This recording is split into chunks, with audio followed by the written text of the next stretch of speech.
What's up, losers? Today I'm back with another r/fatlogic bonanza.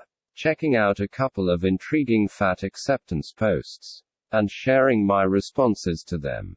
This is episode 97 in the fatlogic series. And I can't wait to sink my teeth into some juicy fat activist antics. So without further ado, let's get into it. Artists who draw manatee and whale mermaids thin. What the frick are you doing? Like, you call fat people whales and manatees. But because mermaids are supposed to be beautiful, you go ahead and thinify the mermaid. Frick off. Hashtag worthy thoughts. Hashtag fatphobia. Hashtag mermaid. Hashtag mermaid 2022. Okay, so I found this one really funny. For a couple of reasons. The first being the frankly bizarre level of anger in the post. Like, we're talking about pictures of mermaids here. It's really not something that I would expect to provoke such an intense response. Going by tone alone, you'd think this was a post about war crimes or something. But no, it's just mermaids, haha. Needless to say, I think this person could probably afford to chill out. Just a little bit, because carrying this much rage around can't be good for anyone. The other main thing that made me laugh was the suggestion that drawing whale mermaids as thin was somehow appropriative, and the reason I found this so funny is that it seems to imply that fat people are happy or proud to be identified as whales or manatees. Like, don't you dare take manatees away from us. Only we get to be called manatees. I would have thought that most fat people would prefer to distance themselves from this association as much as possible. Because being called a whale or a manatee is pretty much always an insult. Which the post acknowledges. And, at least in my view, it's not a very flattering comparison. But I guess if fat activists want to self-identify as manatees or whales, it's not my place to object. So, more power to them, I guess. I must admit though, the cynical part of me thinks that this poster was really just looking for an excuse to complain. And that they would have complained just as much if it were the other way around, and the whale mermaids were being drawn as fat. Because then they could say that the artist was deliberately portraying fat people in an unwelcome way, and that they should have made the non-whale mermaids fat instead. But maybe that's just my conspiratorial brain getting ahead of itself, haha. Oh yeah, and I shouldn't have to say this, but people can draw whatever they want. And it's not up to you to tell anyone what to do. So if you really do want some fat whale mermaid art, maybe you should draw it yourself. Just a thought. FYI, it is 1000% fatphobic oppression that clothes for fat people are so expensive and hard to find. And if you go into thrift stores and buy a bunch of clothes 3 sizes bigger and make them smaller, your account, and I hate you. Fat people deserve to be able to buy clothes that fit, that will last, and that look cute for the same price as skinny people. I don't freaking care if you try to justify it as it takes more fabric, because the companies can freaking afford it, and an XS is the same price as an XL in most cases. It's only sizes bigger than that cost more. We should not have to seek out stores that make clothes that fit us. They should just sell clothes that fit us and look good on our bodies, and we should be freaking allowed to show skin. Fat bodies are good bodies, and we deserve respect, because we're freaking human beings. I don't freaking care if you think we're unhealthy and promoting obesity. I am promoting obesity. I'll freaking sit on you. And that's a threat. Hashtag had to spend $69 on 2 pair of shorts today. And they were 40% off. Hashtag $50 for a pair of shorts that won't fall apart by the end of the month. Is insane. Hashtag fatphobia. Wow, I guess anger is today's theme, huh? That and, of course, entitlement.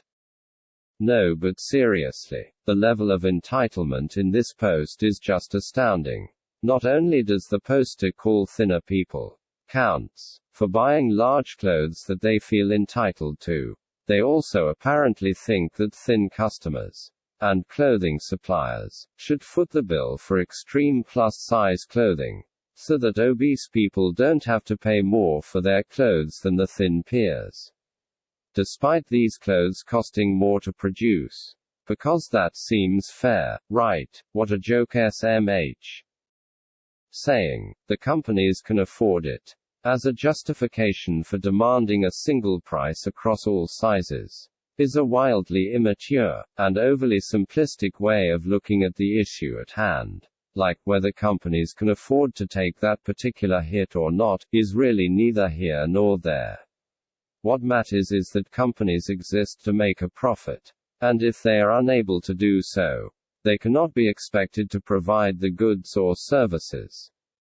If you want those clothes to be made available to you, the company needs to be charging above the cost of producing, distributing, marketing, and selling those clothes. And if your clothes are so large that they require significantly more fabric to produce, it is not surprising, or unreasonable, that this increase in costs would be met with a corresponding increase in price.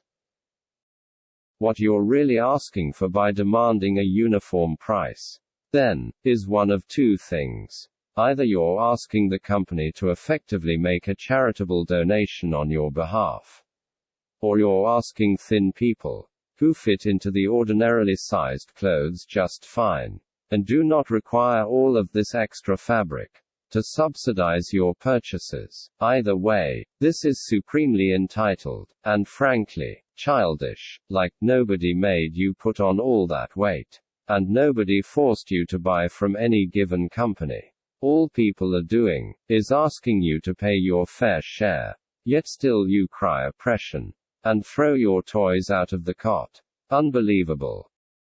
I swear man, seeing posts like this is really starting to wear me down, because as much as I want to believe that people can change, when I see people with victim complexes as deeply entrenched as this, it all just feels futile. Size. Moving on. The idea that all fat-bodied people overeat and underexercise, resulting in them being fat, is just ludicrous. Hashtag body positive, hashtag fat acceptance, hashtag fat liberation, hashtag fat phobia, hashtag food neutrality.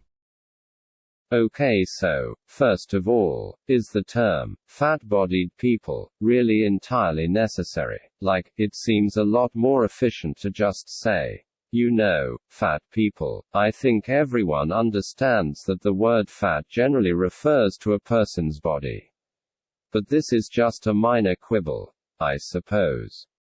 As for the actual message of the post, really, is it really just ludicrous? It sure doesn't sound ludicrous to me. In fact, I'd say it's pretty much bang on the money. What does sound ludicrous to me is the idea that being fat is just a genetic lottery. That fat people actually don't eat any more than anyone else. They're just unlucky, and that there are no behavioral changes one could possibly make to bring about weight loss. And the reason why all of that sounds ludicrous to me is because I understand basic science. I know fat people, and thin people for that matter. And I don't live my entire life in a delusional fat acceptance bubble. I really don't know what else to say in response to this post.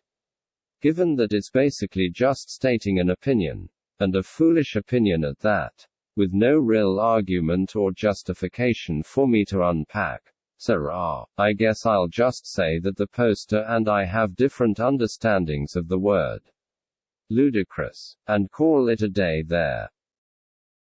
Well, that's all I've got for you today. I hope you enjoyed reading these posts with me, and that you found my responses to them beneficial in some way. What do you think? Should manatee and whale mermaids be drawn fat or thin? Should jumbo plus size clothes be the same price as regular size clothes, even if they cost more to produce? Is the idea that fat people overeat and under-exercise ludicrous? Let me know in the comments. As always, don't forget to like and subscribe, or I'll fricking sit on you. And that's a threat. Just kidding, haha. Anyway, catch you later.